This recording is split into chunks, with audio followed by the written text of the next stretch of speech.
ಸ್ನೇಹಿತರೆ ನಮಸ್ಕಾರ. ನಾನು ರವೀಂದ್ರ ಜೋಶಿ. ನಿನ್ನೆ ಮಂಗಳವಾರ ದಿವಸ 24ನೇ ತಾರೀಕು ಒಂದು ಐತಿಹಾಸಿಕವಾದ ಘಟನೆ ನಡೆಯಿತು. ಚಾರಿತ್ರಿಕವಾದಂಥ ವಿಚಾರ. ಬಹಳಷ್ಟು ಜನ ಇದರ ಗಾಂಭೀರ್ಯತೆಯನ್ನೇ ಅರಿತಿಲ್ಲ.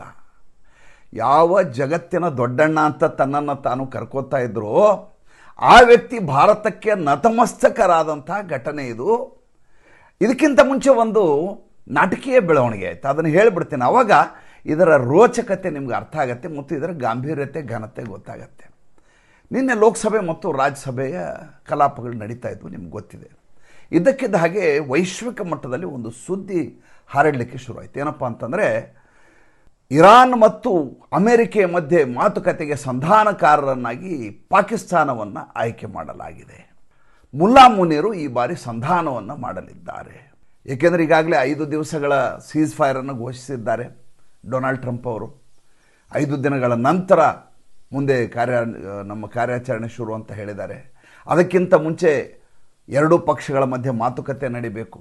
ಎರಡೂ ಪಕ್ಷಗಳ ಮಧ್ಯೆ ಮಾತುಕತೆ ನಡೀಬೇಕಂದ್ರೆ ಯೋಗ್ಯವಾದ ಸಂಧಾನಕಾರಬೇಕು. ಇರಾನ್ ಜೊತೆನೂ ಮಾತಾಡುವ ಒಂದು ತಮ್ಮ ಹಕ್ಕನ್ನು ಉಳಿಸ್ಕೊಂಡಿರಬೇಕು. ಜೊತೆಗೆ ಈ ಕಡೆ ಅಮೆರಿಕೆಯ ಜೊತೆಯೂ ಮಾತಾಡುವಂಥದ್ದು ಇರಬೇಕು. ಒಂದು ಕಡೆ ಟರ್ಕಿಯ ಎರ್ದೊಗಾನ್ ನಾನು ಮಾತಾಡ್ತೀನಿ ಅಂತ ಹೇಳ್ತಾರೆ, ಈ ಕಡೆಯಿಂದ ಪಾಕಿಸ್ತಾನವನ್ನು ಆಯ್ಕೆ ಮಾಡಲಾಗ್ತಾ ಇದೆ ಅಂತ ಹೇಳಲಾಗ್ತಾ ಇತ್ತು. ಇದ್ದಕ್ಕಿದ್ದ ಹಾಗೆ ಕಾಂಗ್ರೆಸ್ಸಿಗೆ ಇನ್ನಿಲ್ಲದ ಹಾಗೆ ಪುಳಕ. ಎಂಥ ಅವಕಾಶ ಸಿಕ್ಬಿಡ್ತು ನಮಗೆ. ಏನಿದೆ ಭಾರತದ ಡಿಪ್ಲೊಮಸಿ, ಭಾರತ ಯಾವ ಸ್ಥಿತಿಗೆ ಬಂದು ನಿಂತಿದೆ ನೋಡಿ. ಇವತ್ತು ಜಗತ್ತಿನಲ್ಲಿ ಪಾಕಿಸ್ತಾನ ತನ್ನ ರಾಜತಾಂತ್ರಿಕತೆಯಿಂದಾಗಿ ಜಗತ್ತಿನ ಯುದ್ಧವೊಂದನ್ನು ನಿಲ್ಲಿಸುವಂಥ ಯೋಗವನ್ನು ಗಿಟ್ಟಿಸ್ಕೊಂಡಿದೆ. ಭಾರತ ಏನು ಮಾಡ್ತಾ ಇದೆ, ನರೇಂದ್ರ ಮೋದಿ ಏನು ಮಾಡ್ತಾ ಇದ್ದಾರೆ. ನರೇಂದ್ರ ಮೋದಿ ತಟಸ್ಥರಾಗಿ ಕೂತಿದ್ದಾರೆ, ಕೇಳೋರ ಗತಿ ಇಲ್ಲ. ನಮ್ಮದು ಭಾರಿ ಡಿಪ್ಲೊಮಸಿ ಅಂತ ಹೇಳ್ಕೊಂಡು ಓಡಾಡ್ತಾ ಇದ್ದಾರೆ ನರೇಂದ್ರ ಮೋದಿ. ನೋಡಿ ಈಗ ಆಸಿಮ್ ಮುನೀರ್ ಇದರ ನೇತೃತ್ವವನ್ನು ವಹಿಸಿದ್ದಾರೆ. ಭಾರತ ಏನು ಮಾಡ್ತಾ ಇದೆ ಅಂತ ಬಾಯಿಗೆ ಬಂದ ಹಾಗೆ ಟ್ವೀಟ್ ಮಾಡೋದು, ಪತ್ರಿಕಾಗೋಷ್ಠಿಯಲ್ಲಿ ಹೇಳೋದು, ಹೇಳಿಕೆಗಳನ್ನು ಕೊಡೋದು, ವಕ್ತಾರರು ಮಾತಾಡೋದು. ಜಯರಾಮ್ ರಮೇಶ್ ಅಂತೂ ಟ್ವೀಟು ಮಾಡಿಬಿಟ್ರು, ಭಾರತಕ್ಕೆ ಬೆಲೆಯೇ ಇಲ್ಲ ಜಗತ್ತಿನಲ್ಲಿ, ನರೇಂದ್ರ ಮೋದಿ ಅವನು ಕೇಳೋರ ಗತಿ ಇಲ್ಲ, ಈ ಸರ್ಕಾರಕ್ಕೆ ಡಿಪ್ಲೊಮಸಿ ಅನ್ನೋದೇ ಗೊತ್ತಿಲ್ಲ, ವಿದೇಶಾಂಗ ವ್ಯವಹಾರಗಳನ್ನು ಹ್ಯಾಂಡಲ್ ಮಾಡಲಿಕ್ಕೆ ಇವ್ರಿಗೆ ಬರೋದಿಲ್ಲ ಅಂತ ಟ್ವೀಟು ಮಾಡಿಬಿಟ್ರು. ನೋಡಿದರೆ ಇದು ಅಪ್ಪಟ ಸುಳ್ಳು ಸುದ್ದಿ.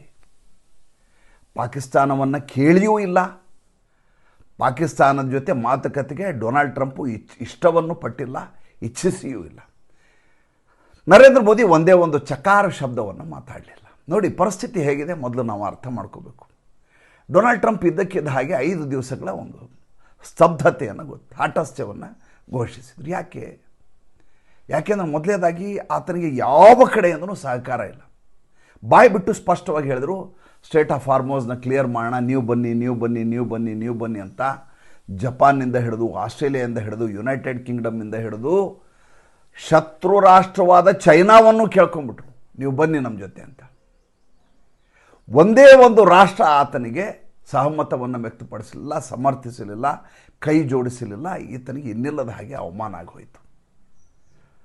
ತನ್ನ ಸೈನ್ಯದ ಮೂಲಕ ಅದನ್ನು ಕ್ಲಿಯರ್ ಮಾಡಿಸ್ಲಿಕ್ಕೆ ಸಾಧ್ಯ ಆಗಲಾರದ ವಿಷಯ ಅಂತ ಸ್ವತಃ ಆತನ ಸೈನಿಕ ಅಧಿಕಾರಿಗಳು ಸ್ಪಷ್ಟವಾಗಿ ಹೇಳಿ ಆಗೋಗಿತ್ತು. ಇರಾನು ಯಾವ ರೀತಿ ಹಠಕ್ಕೆ ಬಿದ್ದುಬಿಟ್ಟಿದೆ ಅಂದರೆ, ನನ್ನ ಒಂದು ಕಣ್ಣು ಹೋದರೂ ಪರವಾಗಿಲ್ಲ, ನೀನು 2 ಕಣ್ಣು ತೆಗಿತೀನಿ ಅನ್ನುವ ರೀತಿಯಲ್ಲಿ ಅದು ಹೋರಾಟಕ್ಕೆ ಸನ್ನದ್ಧವಾಗಿ ಕೂತಿದೆ. ಜೊತೆಗೆ ಇದಕ್ಕಿಂತ ದೊಡ್ಡದಾದಂಥ ಇನ್ನೊಂದು ಭಯಾನಕ ಘಟನೆ ಸಂಭವಿಸೋಯ್ತು. ಏನಪ್ಪ ಅಂದರೆ, ಇಸ್ರೇಲ್ ಹೋಗಿ ಮತ್ತೆ ಅವರ ನಟಾನ್ಸ್ ಮೇಲೆ ದಾಳಿಯನ್ನು ಮಾಡ್ತೀವಿ, ನ್ಯೂಕ್ಲಿಯರ್ ಸೈಟ್ ಮೇಲೆ ದಾಳಿ ಮಾಡ್ತೀವಿ, ಇರಾನ್ ಮೇಲೆ. ಇರಾನ್ ಏನು ಮಾಡ್ತೀವಿ, ಅಲ್ಲಿಂದ ಸುಮಾರು 2000 ಕಿಲೋಮೀಟರ್ ದೂರ ಇರುವಂಥ ಡೆಮೋನಾ ಎನ್ನುವಂಥ ನ್ಯೂಕ್ಲಿಯರ್ ಸೈಟು, ಇಸ್ರೇಲ್ನ ನ್ಯೂಕ್ಲಿಯರ್ ಸೈಟ್ ಮೇಲೆ ದಾಳಿ ಮಾಡ್ತೀವಿ. 2000 ಕಿಲೋಮೀಟರ್ ದೂರದಲ್ಲಿರುವಂಥ ಪಾಯಿಂಟ್, ಅದು ಡೆಸರ್ಟು, ಡೆಮೋನಾ ಅಂಥೇಳಿ. ಈ ಡೆಮೋನಾ ಇದೆಯಲ್ಲ, ಟೆಲ್ ಅವೀವು ಮತ್ತು ನಿಮ್ಮ ಇದು ಜೆರೂಸಲೇಮ್ ಇದೆಯಲ್ಲ, ಅದಕ್ಕಿರೋಕ್ಕಿಂತ ಹೆಚ್ಚಿನ ಪ್ರೊಟೆಕ್ಷನನ್ನು ಅದಕ್ಕೆ ಕೊಡಲಾಗ್ತದೆ. 5 ಲೇಯರ್ ಪ್ರೊಟೆಕ್ಷನ್ ಇದೆ ಅದಕ್ಕೆ. ಮೊದಲನೇದಾಗಿ ಅದಕ್ಕೆ ಐರನ್ ಡೋಮ್ ಪ್ರೊಟೆಕ್ಷನ್ ಇದೆ, ಎರಡನೇದಾಗಿ ಆರೋ 3 ಇದೆ, ಮೂರನೇದಾಗಿ ಡೇವಿಡ್ ಸ್ಲಿಂಗ್ ಇದೆ, ಜೊತೆಗೆ ಐರನ್ ಬೀಮ್ ಇದೆ, ಜೊತೆಗೆ ಅಮೆರಿಕೆಯ ಥಾಡ್ ಇದೆ. ಇಷ್ಟು 5 ಲೇಯರಿನ ರಕ್ಷಣೆಯನ್ನು ಹೊಂದಿದಂಥ ನ್ಯೂಕ್ಲಿಯರ್ ಸೈಟ್ ಡೆಮೋನ ಮೇಲೆ 2 ಗಂಟೆ ಅಂತರದಲ್ಲಿ 2 ಸಲ ದಾಳಿ ಮಾಡುತ್ತೆ ಇರಾನ್. ಆವಾಗ ಈ ರೀತಿ ನ್ಯೂಕ್ಲಿಯರ್ ವಾರ್ ಆಗತ್ತೆ ಅಂತ ಡೊನಾಲ್ಡ್ ಟ್ರಂಪಿಗೆ ಗೊತ್ತಾಯಿತು, ಗಾಬರಿ ಆಗಿಬಿಡ್ತಾರೆ. ಇದು ತೀರಾ ವಿಪತ್ತಿಗೆ ಹೋಗ್ಬಿಟ್ಟಿದೆ, ನಾನು ಮುಗಿಯಲ್ಲ, ನನ್ನ ಕತೆ ಮುಗಿದು ಹೋಗುತ್ತೀಗ ಅಂತ. ಆ ಕಡೆ ದೇಶದಲ್ಲಿ ಜನ ರೊಚ್ಚಿಗೆದ್ದು ಕೂತಿದ್ದಾರೆ ಅಮೇರಿಕಾದಲ್ಲಿ. ಇಲ್ಲಿ ಯಾವುದೇ ದೇಶ ಸಹಕಾರ ಕೊಡ್ತಾ ಇಲ್ಲ, ಇರಾನು ಯಾವುದು ಬಗ್ತಾ ಇಲ್ಲ, ಜೊತೆಗೆ ಎಲ್ಲ ಮೇನ್ ಲೀಡರ್ಸ್ಗಳು ಸಾಯಿಸ್ಬಿಡ್ಲಾಗ್ತಾ ಇದೆ. ಸಂಧಾನಕ್ಕೆ ಅವ್ರ ಮಾತುಕತೆಗೆ ಸಿದ್ಧರಿಲ್ಲ. ಅವ್ರು ಕೇಳ್ಕೊಂಡಿರುವಂಥ ಯಾವ ಒಪ್ಪಂದಕ್ಕೆ ಅವರಿಟ್ಟಿರುವಂಥ ಷರತ್ತುಗಳಿದಾವಲ್ಲ, ಆ ಷರತ್ತುಗಳನ್ನು ನೀಗಿಸಲಿಕ್ಕೆ ಯಾರ ಕಡೆ ಸಾಧ್ಯ ಇಲ್ಲ. ಅವ್ರ ಷರತ್ತೇನು? ಮೊದಲೇದಾಗಿ ನೀವು ಏನು ಯುದ್ಧ ಮಾಡಿ ನಮ್ಗೆ ಅನಾಹುತ ಮಾಡಿದರೆ ಅದರ ಪರಿಹಾರ ಕೊಡಬೇಕು ಅಂತ ಕೇಳ್ತಾ ಇದೆ ಇರಾನು.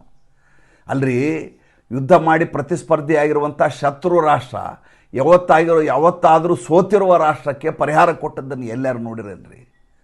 ಇಸ್ರೇಲು ಕೊಡಲಿಕ್ಕಾಗೋದಿಲ್ಲ, ಅಮೇರಿಕಾನೂ ಕೊಡಲಿಕ್ಕಾಗೋದಿಲ್ಲ. ಎರಡನೇದಾಗಿ ಇನ್ನು ಮುಂದೆ ಎಂದೂ ನೀವು ಇಲ್ಲಿ ಯುದ್ಧ ಮಾಡೋದಿಲ್ಲ ಅಂತ ನನಗೆ ಒಪ್ಪಂದ ಮಾಡಿಕೊಡ್ಬೇಕು ಅಂತ ಕೇಳ್ತಾರೆ. ಎಂದಾದರೂ ಸಾಧ್ಯನಾ? ಕೊಡಲಿಕ್ಕೆ ಇವ್ರು ಯಾರು ಆ ರೀತಿಯಾದಂಥದ್ದು ಅಗ್ರಿಮೆಂಟ್ ಮಾಡಿಕೊಡ್ಲಿಕ್ಕೆ ಯಾರು? ಮೂರನೇದಾಗಿ ನಮ್ಮ ಸ್ಟ್ರೇಟ್ ಆಫ್ ಹಾರ್ಮೋಸ್ಗೆ ನಮಗೆ ನೀವು ಇನ್ನು ಮುಂದೆ ಸುಂಕವನ್ನು ಕೊಡಬೇಕು, ಆ ರೀತಿಯಾದ ಒಪ್ಪಂದ ಆಗಬೇಕು. ಇನ್ನು ಮುಂದೆ ನಮ್ಮ ಜಲಮಾರ್ಗವನ್ನು ಯಾರ್ಯಾರು ಬಳಸ್ತೀರಿ ಎಲ್ಲರೂ ಕೋಟ್ಯಾಂತರ ರೂಪಾಯಿ ದುಡ್ಡನ್ನು ಕಟ್ಟಿ ನೀವು ಹೋಗಬೇಕು. ಆ ರೀತಿಯಾದಂಥ ನಮ್ಮ ಷರತ್ತಿಗೆ ನೀವು ಬದ್ಧರಾದರೆ ನಾವು ನಿಮ್ಮ ಜೊತೆ ಯುದ್ಧವನ್ನು ನಿಲ್ಲಿಸಲಿಕ್ಕೆ ಮಾತುಕತೆಗೆ ಸಿದ್ಧ ಅಂತ. ಈ ರೀತಿ ಮಾತುಕತೆ ಆಡಲಿಕ್ಕೆ ಸಂಧಾನಕಾರರು ಯಾರಿದ್ದಾರೆ ಸ್ವಾಮಿ? ಮೊದಲೇದಾಗಿ ಇರಾನು ತಾನು ಸೋತಿದ್ದೀನಂತ ಹೇಳಲಿಕ್ಕೆ ತಯಾರಿಲ್ಲ. ಅದು ಅಷ್ಟೆಲ್ಲ ಅಧಿಕಾರಿಗಳು, ಅಂಥ ಧಾರ್ಮಿಕ ನಾಯಕ ಎಲ್ಲರೂ ಸತ್ತು ಹೋದರೂ ಕೂಡ ಅದು ಯುದ್ಧವನ್ನು ಮುಂದುವರಿಸಿಕೊಂಡೇ ಹೋಗ್ತಾ ಇದೆ. ಇನ್ನು ಮಾತುಕತೆ ಆಡೋ ಡೊನಾಲ್ಡ್ ಟ್ರಂಪ್ ಅಂತ ಉಲ್ಕೋಚಿ ಅಂದರೆ, ಈತ ಒಂದ್ಸಲ ಹೇಳ್ತಾರೆ ಆ ಮೊಜ್ತಬಾ ಖೊಮೇನಿನ ಹೊಡೆದಾಕ್ಬಿಟ್ಟಿದ್ದೀವಿ ಅಂತ ಒಂದ್ಸಲ ಹೇಳ್ತಾರೆ, ಇನ್ನೊಂದು ಸಲ ಹೇಳ್ತಾರೆ ಮೊಜ್ತಬಾ ಖೊಮೇನಿ ಈ ಮಾತುಕತೆ ಮಧ್ಯೆ ಬರಬೇಕಾದ ಅಗತ್ಯತೆ ಇಲ್ಲ, ನಾವು ಬೇರೆ ಹಿರಿಯ ಅಧಿಕಾರಿಗಳ ಜೊತೆ ಮಾತುಕತೆ ನಡೆಸ್ತೀವಿ ಅಂತ ಮತ್ತೊಂದು ಕಡೆ ಹೇಳ್ತಾರೆ. ಅಂದರೆ ಒಂದೊಂದು ಕ್ಷಣಕ್ಕೆ ಒಂದೊಂದು ಮಾತಾಡಿರುವಂಥ ವ್ಯಕ್ತಿಯ ಜೊತೆ ಸಂಧಾನವನ್ನು ಮಾಡೋರು ಯಾರು? ಈ ಕಡೆ ಇರುವ ಪಾರ್ಟಿ ಉಲ್ಕೋಚಿ ಡೊನಾಲ್ಡ್ ಟ್ರಂಪು, ಈ ಕಡೆ ಹಠಮಾರಿ ಇರಾನ್, ಇವ್ರ ಮಧ್ಯೆ ಸಂಧಾನ ಮಾಡೋದು. ಇದು ಎಲ್ಲಿಯಾದರೂ ಈ ಪಾಕಿಸ್ತಾನಿ ಮುಲ್ಲಾನ್ ಕಡೆಯಿಂದ ಮಾಡಲಿಕ್ಕೆ ಸಾಧ್ಯನ್ರಿ? ಸ್ವತಃ ಹೆದರಿ ಓಡಿ ಹೋಗಿ ಅಫ್ಘಾನಿಸ್ತಾನದಲ್ಲಿ ದಾಳಿ ಮಾಡ್ತಾ ಬಂಕರಲ್ಲಿ ಆಡ್ಕೊಂಡು ಕೂತಿರುವಂಥ ಆಸಿ ಮುನಿರು ಆ ಕಡೆಯಿಂದ ಹೊಡೆದು ಓಡಿಸ್ತಾ ಇದೆ ಸೌದಿ ಅರೇಬಿಯಾ ಹೇಳ್ತಾ ಇದೆ, ನಮ್ಮ ಜೊತೆ ಪ್ಯಾಕ್ಟ್ ಅಂತ ಮಾಡಿಕೊಂಡು, ನೀನು ಒಪ್ಪಂದ ಅಂತ ಮಾಡಿಕೊಂಡು ನಮಗೆ ಸಹಾಯ ಮಾಡಲಾರದೆ ಪಲಾಯನ ಮಾಡಿ ಓಡಿ ಹೋಗಿದೆಯಾ, ನಿನ್ನನ್ನು ಬಿಡೋದಿಲ್ಲ ಅಂತ ಅಲ್ಲಿ ಕ್ರೌನ್ ಪ್ರಿನ್ಸ್ ಬಾಯ್ಬಿಟ್ಟು ಹೇಳ್ತಾ ಇದ್ದಾರೆ ಮೊಹಮ್ಮದ್ ಬಿನ್ ಸಲ್ಮಾನು. ಪಾಕಿಸ್ತಾನ ಇನ್ನಿಲ್ಲದ ಹಾಗೆ ಗಾಬರಿಯಾಗಿ ಕೂತಿದೆ. ಈ ಕಡೆ ನಾನು ಇರಾನನ್ನು ಎದುರು ಹಾಕ್ಕೊಳ್ಳಿಕ್ಕಾಗೋಲ್ಲ, ಇರಾನ್ ಮನಸ್ಸು ಮಾಡಿದರೆ ನಮಗೆ ಬೈ ರೋಡಲ್ಲಿ ಪಾಕಿಸ್ತಾನ ಎಂಟ್ರಿ ಆಗ್ಬಿಡೋದು ವಯ ಅಫ್ಘಾನಿಸ್ತಾನ, ನಮ್ಮ ಮೇಲೆ ದಾಳಿ ಮಾಡಿದರೆ ಪಾಕಿಸ್ತಾನವೇ ಮುಗಿದು ಹೋಗುತ್ತೆ ಅನ್ನುವಂಥ ಭಯದಲ್ಲಿ ಪಾಕಿಸ್ತಾನ ಇದೆ. ಈ ಕಡೆ ನೋಡಿದರೆ ಸೌದಿ ಅರೇಬಿಯಾ ಅದರ ಮೇಲೆ ಬೆಂಕಿ ಕಾರ್ತಾ ಇದೆ. ಅಂಥ ವ್ಯಕ್ತಿನ ಕರ್ಕೊಂಬಂದು ಮಧ್ಯಸ್ಥಿಕೆ ಮಾಡಲಿಕ್ಕೆ ಯಾರಾದರೂ ಸಿದ್ಧರಿರ್ತಾರ? ಕಾಂಗ್ರೆಸ್ನವ್ರಿಗೆ ಅರ್ಥವೇ ಆಗೋದಿಲ್ಲ ಅನ್ನೋದು ಈ ಥರ ಬಾಯಿಗೆ ಬಂದ ಹಾಗೆ ಬೊಗಳಲಿಕ್ಕೆ ಶುರು ಮಾಡಿ ಎಲ್ಲ ಕಡೆ ಟ್ವೀಟ್ ಮಾಡ್ತಾರೆ. ಸರಿಯಾಗಿ ಅದೇ ಸಮಯಕ್ಕೆ ನರೇಂದ್ರ ಮೋದಿಯವರು ಈಗ ಟ್ವಿಸ್ಟ್ ಶುರುವಾಗೋದಿಲ್ಲ, ದುರಂಧರ್ ಪಾರ್ಟ್ 2 ಈಗ ಶುರುವಾಗುತ್ತೆ ನೋಡಿ. ಇಷ್ಟೊತ್ತಂಕ ಹೇಳಿದ ಪೀಠಕ್ಕೆ ಕತೆ ಶುರುವಾಗೋದು ಈಗ. ಒಂದು ಟ್ವೀಟನ್ನು ಮಾಡ್ತಾರೆ ನರೇಂದ್ರ ಮೋದಿಯವರು. ಏನಂತ? ಡೊನಾಲ್ಡ್ ಟ್ರಂಪ್ ನನಗೆ ಕರೆ ಮಾಡಿದ್ದರು, ನನಗೆ ಕರೆ ಮಾಡಿ ಅಂತಾರಾಷ್ಟ್ರೀಯ ಮಟ್ಟದಲ್ಲಿ ನಡೆಯುವಂಥ ವಿದ್ಯಮಾನವನ್ನು ನನ್ನ ಜೊತೆ ಚರ್ಚೆ ಮಾಡಿದರು.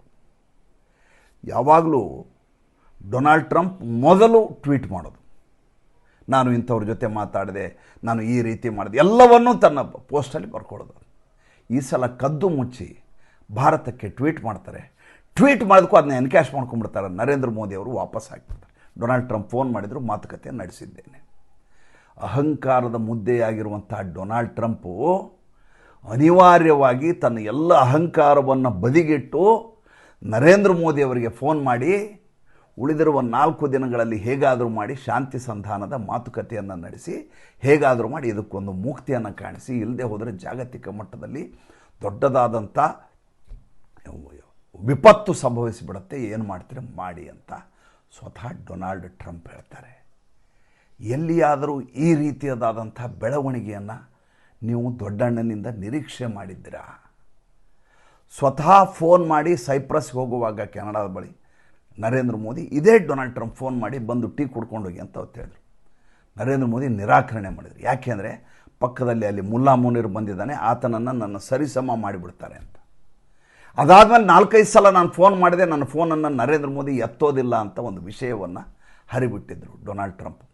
ಸ್ವತಃ ನರೇಂದ್ರ ಮೋದಿ ಅದನ್ನು ಒಪ್ಕೊಂಡಿದ್ರು, ಹೌದು ನಾನು ಫೋನ್ಗಳನ್ನು ಆ ಸಂದರ್ಭದಲ್ಲಿ ತೊಗೊಂಡಿಲ್ಲ, ಕಾರಣ ಇತ್ತು ಅದಕ್ಕೆ. ಆಪರೇಷನ್ ಸಿಂಧೂರ್ ಹಿನ್ನೆಲೆ ಈತ ಬಾಯಿಗೆ ಬಂದ ಹಾಗೆ ಏನು ಬೇಕಾದರೂ ಭಾರತ ಡೆಡ್ ಎಕಾನಮಿ ಅನ್ನೋದು, ಅದಾದ ಮೇಲೆ ನಾನೇ ಯುದ್ಧವನ್ನು ನಿಲ್ಲಿಸಿದ್ದೀನಿ ಅನ್ನೋದು, ಇವರು 10-12 ವಿಮಾನಗಳು ಬಿದ್ದು ಹೋಗಿದೆ ಅನ್ನೋದು, ಈ ರೀತಿಯಾದಂಥ ಸುಳ್ಳುಗಳನ್ನು ಹೇಳಿದ್ರಿಂದ ನರೇಂದ್ರ ಮೋದಿ ಮತ್ತೆ ಮಾತಾಡಿದ ಕೂಡಲೇ ಈ ಮಾತಿನಿಂದ ಇನ್ನೇನು ಹೊಸ ಸುಳ್ಳನ್ನು ಈತ ಫೋನ್ ಮಾಡಿ ಹಿಂಗೆ ಹೇಳಿಬಿಟ್ಟೆ, ಫೋನ್ ಮಾಡಿ ಅವರು ಒಪ್ಕೊಂಡ್ಬಿಟ್ರು, ಶರಣಾಗತ್ತರಾದ್ರು, ಏನು ಬೇಕಾದ್ರೆ ಹೇಳ್ಬೋದಲ್ಲ. ನೀವು ಹೊಡೆದಾಡೋಕ್ಕಾಗಲ್ಲ. ಒಂದು ದೇಶವನ್ನು ಒಬ್ಬ ವ್ಯಕ್ತಿಯಿಂದ ಕಳ್ಕೊಳ್ಳಿಕ್ಕಾಗೋದಿಲ್ಲ. ಏಕೆಂದರೆ ಇನ್ನು 3 ವರ್ಷ ಆದ ಕೂಡ ಈತ ಕೆಳಗಿಳ್ತಾನೆ, ಇನ್ನೊಬ್ಬ ಅಧ್ಯಕ್ಷ ಬರ್ತಾನೆ, ದೇಶಗಳ ಸಂಬಂಧ ಹಾಳಾಗಿ ಹೋಗ್ಬಿಡ್ತಾರೆ ಅಷ್ಟರಲ್ಲಿ. ಇದು ಕಾಂಗ್ರೆಸ್ನವ್ರಿಗೆ ಅರ್ಥ ಆಗೋದಿಲ್ಲ. ಕಾಂಗ್ರೆಸ್ನವ್ರು ಏನಂತಾರೆ ಅಂದರೆ ಅಮೇರಿಕೆಯನ್ನು ಖಂಡಿಸಿ, ಯಾಕೆ ಈ ರೀತಿ ಮಾಡಿದರೆ, ಇರಾನ್ನ ಖಂಡಿಸಿ, ಅಮೇರಿಕ ಎಲ್ಲರನ್ನೂ ಖಂಡಿಸಿ ಅಂತ ಹೇಳ್ಕೊಂಡು ಓಡಾಡ್ತಾರೆ. ಖಂಡಿಸಿದ ಮೇಲೆ ಆಗುವಂಥ ರೆಪರ್ಕೇಷನ್ನ ಸಹಿಸೋರು ಯಾರು? ಹಾಗಾಗಿ ನರೇಂದ್ರ ಮೋದಿನ ಯಾಕೆ ಸೆಲೆಕ್ಟ್ ಮಾಡಿದರು ಡೊನಾಲ್ಡ್ ಟ್ರಂಪು? ಅದರಿಂದ ಒಂದು ಕಾರಣ ಇದೆ. ಅತ್ಯಂತ ಭಯಾನಕವಾದಂಥ ಸಿಚುವೇಶನ್, ಯುದ್ಧದ ಶುರುವಾಗಿ 2-3 ದಿವಸ ಆಗಿದೆ. ಆ ಕಡೆ ಇರಾನಿನ ಒಂದು ಶಿಪ್ಪನ್ನು ಹೊಡೆದು ಹಾಕಿದೆ ಇಸ್ರೇಲು ಅಮೇರಿಕ. ನಮ್ಮ ವಿಶಾಖಪಟ್ಟಣಂ ಬಂದಿರುವಂಥ ಶಿಪ್ಪು ನಮ್ಮ ಕವಾಯತಿಗೆ ಬಂದು ನಮ್ಮ ರಾಷ್ಟ್ರಪತಿಯವರಿಗೆ ಸೆಲ್ಯೂಟ್ ಮಾಡಿ ಅವರ ನೇವಲ್ ಆಫೀಸರ್ಸ್ ಹೋಗ್ತಾ ಇರುವಂಥ ಶಿಪ್ ಮೇಲೆ ದಾಳಿ ಮಾಡಿದ್ದಾರೆ. ನಮ್ಮ ಹಿಂದೂ ಮಹಾಸಾಗರದಲ್ಲಿದ್ದಂಥ ಶಿಪ್, ನಮ್ಮ ಜ್ಯೂರಿಡಿಕ್ಷನಲ್ಲಿ ಬರಲ್ಲ ಅದು, ಆದರೂ ನಮ್ಮ ಕಾರ್ಯಕ್ರಮಕ್ಕೆ ಬಂದಂಥ ಜನ ಹೊಡೆದು ಹಾಕಿದ್ದಾರೆ. ಅಂಥ ಸಂದರ್ಭದಲ್ಲಿ ಭಾರತ ಸರ್ಕಾರ ಅತ್ಯಂತ ಸೂಕ್ಷ್ಮವಾಗಿ ಈ ಸಮಸ್ಯೆಯನ್ನು ಬಗೆಹರಿಸಿ ಅಲ್ಲಿರುವಂಥ ನೇವಲ್ ಆಫೀಸರ್ಸ್ನ ವಾಪಸ್ ಇರಾನ್ ತಲುಪುವ ಹಾಗೆ ಮಾಡಿ, ಅಲ್ಲಾಗಿರುವಂಥ ಏನೇನು ತಾಪತ್ರೆ ಇತ್ತು ಅದನ್ನು ಸರಿ ಮಾಡಿ ವಾಪಸ್ ಕಳಿಸಿ ಸರಿ ಮಾಡಿದಂಥ ಒಂದು ಘಟನೆ. ಎರಡನೇದು, ಮಾರ್ಗ ಮಧ್ಯೆ ಇದ್ದಂಥ 2 ಶಿಪ್ಗಳು ಅಲ್ಲಿಯೇ ಸ್ಟ್ರಕ್ ಆದ ಸಂದರ್ಭದಲ್ಲಿ, ನಮ್ಮ ತೈಲ ಭಾರತಕ್ಕೆ ಬರಬೇಕಾದ ಸಂದರ್ಭದಲ್ಲಿ ಶಿವಾಲಿಕ್ಕು ಮತ್ತು ಇನ್ನೊಂದು ಎರಡನ್ನೂ ಕ್ಲಿಯರ್ ಮಾಡಿ ಕಳಿಸಿರೋದು ಇರಾನ್ ಜೊತೆ ಮಾತುಕತೆ ನಡೆಸಿ ನಮ್ಮ ನರೇಂದ್ರ ಮೋದಿ ಮತ್ತು ಡಾಕ್ಟರ್ ಜಯಶಂಕರ್. ಒಂದೇ ಒಂದು ಹಡಗನ್ನು ಕೂಡ ನಮ್ಮ ಈ ಟೆರಿಟರಿಯಿಂದ ಬಿಡೋದಿಲ್ಲ ಅಂತ ಹೇಳಿದ ಸಂದರ್ಭದಲ್ಲಿ ಸ್ವತಃ ಇರಾನ್ ಹೇಳುತ್ತೆ, ಭಾರತ ನಮ್ಮ ಮಿತ್ರ ರಾಷ್ಟ್ರ, ನಮ್ಮಿಂದ ಅವರಿಗೆ ಸಹಾಯ ಆಗಿದೆ, ಆದ್ದರಿಂದ ಅವರ 2 ಶಿಪ್ಗಳನ್ನು ನಾವು ಕಳಿಸ್ಕೊಡ್ತಾ ಇದ್ದೀವಿ ಅಂತ ಬಾಯಿ ಬಿಟ್ಟು ಹೇಳ್ತಾರೆ. ಅದಾದ ಮೇಲೆ 8 ಶಿಪ್ಗಳು ಪಾಸ್ ಆಗ್ತವೆ. ಇದೆಲ್ಲವನ್ನು ಡೊನಾಲ್ಡ್ ಟ್ರಂಪ್ ಗಮನಿಸಿದ್ದಾರೆ. ಗಮನಿಸಿ ಇರಾನ್ ಜೊತೆ ತುಂಬ ಚೆನ್ನಾಗಿದ್ದಾರೆ. ನೋಡಿ, ಇರಾನ್ ಯಾವತ್ತಿದ್ರೂ ಪಾಕಿಸ್ತಾನಕ್ಕೆ ಫೇವರೇಬಲ್ ಕಂಟ್ರಿನೇ ಅದು. ಆರ್ಟಿಕಲ್ 370ರಿಂದ ಹಿಡಿದು ಎಲ್ಲ ಸಂದರ್ಭದಲ್ಲಿ ತನ್ನ ಇಸ್ಲಾಂ ಪ್ರೀತಿಯನ್ನು ತೋರಿಸಿದಂಥ ದೇಶ. ಏಕೆಂದರೆ 20% ಶಿಯಾಗಳು ಪಾಕಿಸ್ತಾನದಲ್ಲೂ ಇದ್ದಾರೆ. ಆದರೆ ಸ್ಟ್ರಾಟಜಿಕ್ ರಿಲೇಷನ್ನು, ಟ್ರಾನ್ಸಾಕ್ಷನಲ್ ರಿಲೇಷನ್ನು ಭಾರತದ ಜೊತೆ ತುಂಬ ಚೆನ್ನಾಗಿದೆ ಇರಾನ್ ಜೊತೆ. ಚೈನಾ ಅಲ್ಲಿ ಪಾಕಿಸ್ತಾನದಲ್ಲಿ ಬಂದರನ್ನು ನಿರ್ಮಾಣ ಮಾಡಿದರೆ ಭಾರತ ಇರಾನ್ ಜೊತೆ ಸೇರಿ ಇರಾನ್ನಲ್ಲಿ ನಿರ್ಮಾಣ ಮಾಡುತ್ತೆ. ಇವರು ನಿಷೇಧ ಹೇರುವ ಸಂದರ್ಭದಲ್ಲಿಯೂ ಕೂಡ ಭಾರತ ಅಲ್ಲಿಂದ ತೈಲವನ್ನು ತರಿಸ್ಕೋತಾ ಇತ್ತು ಇರಾನ್ನಿಂದ. ನಮಗೆ ಯಾವಾಗ ಬೇಕೋ ಆವಾಗೆಲ್ಲ ಕೂಡ ರಾಜತಾಂತ್ರಿಕವಾಗಿ ಇರಾನ್ ಜೊತೆ ಮಾತುಕತೆ ನಡೆಸುವ ಮತ್ತು ಸೌಹಾರ್ದತೆಯನ್ನು ಉಳಿಸ್ಕೊಂಡಂಥ ರಾಷ್ಟ್ರವಾಗಿ ಹೊರಹೊಮ್ಮಿರೋದು ಭಾರತ ಸರ್ಕಾರ.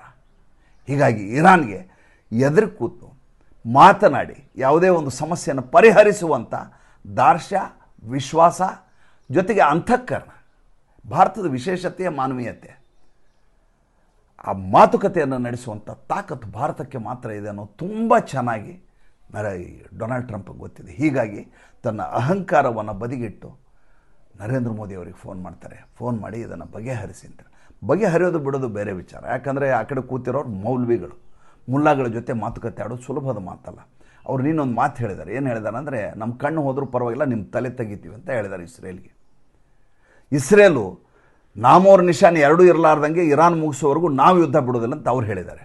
5 ದಿವಸದ ಫ್ರೀಸ್ ಮಾಡಿದ್ದೀನಿ, ಪಾಸ್ ಮಾಡಿದ್ದೀನಿ, ಪೋಸ್ಟ್ಪೋನ್ ಮಾಡಿದ್ದೀನಿ ಅಂತ ಡೊನಾಲ್ಡ್ ಟ್ರಂಪ್ ಹೇಳ್ತಾರೆ.